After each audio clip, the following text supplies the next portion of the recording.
আমরা যারা সংসারেতে বাস করি তাদেরকে সব কিছু বই পুস্তকের থেকে বের করতে হয় না, কিছু কিছু নিজের দিমাগের থেকে বের করতে হয়।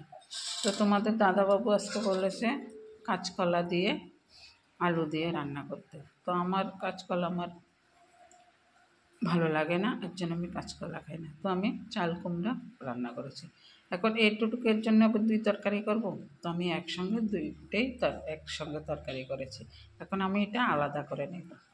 কাঁচকলাটাকে বেছে বেছে অন্য বাটিতে নেব, আলুগুলো বেছে বেছে অন্য বাটিতে নেব।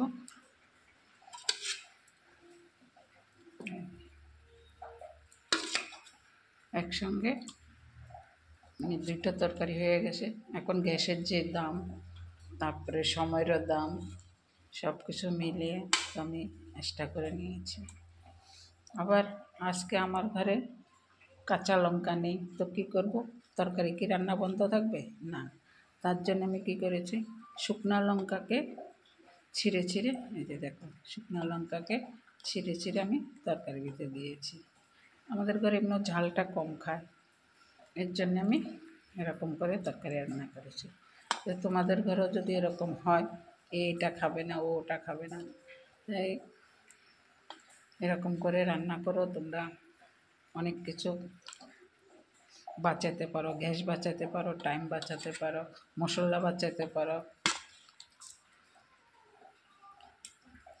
ঠিক আছে, একসঙ্গে দুটো তরকারি হয়ে গেছে।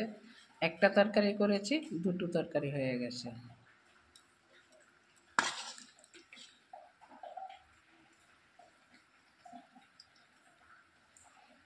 কিছুতেই বুঝতে পারবে না যে আমি আলাদা করে তরকারি করে নিই, একসঙ্গে করেছি।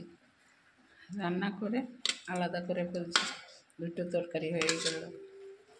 উনি বুঝতেও পারবে না যে আমি এরকম করে তরকারি রান্না করেছি।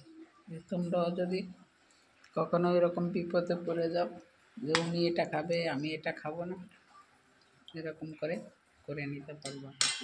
এরকম, এই আমার তরকারি এটা, আর এটা হলো ওনার তরকারি।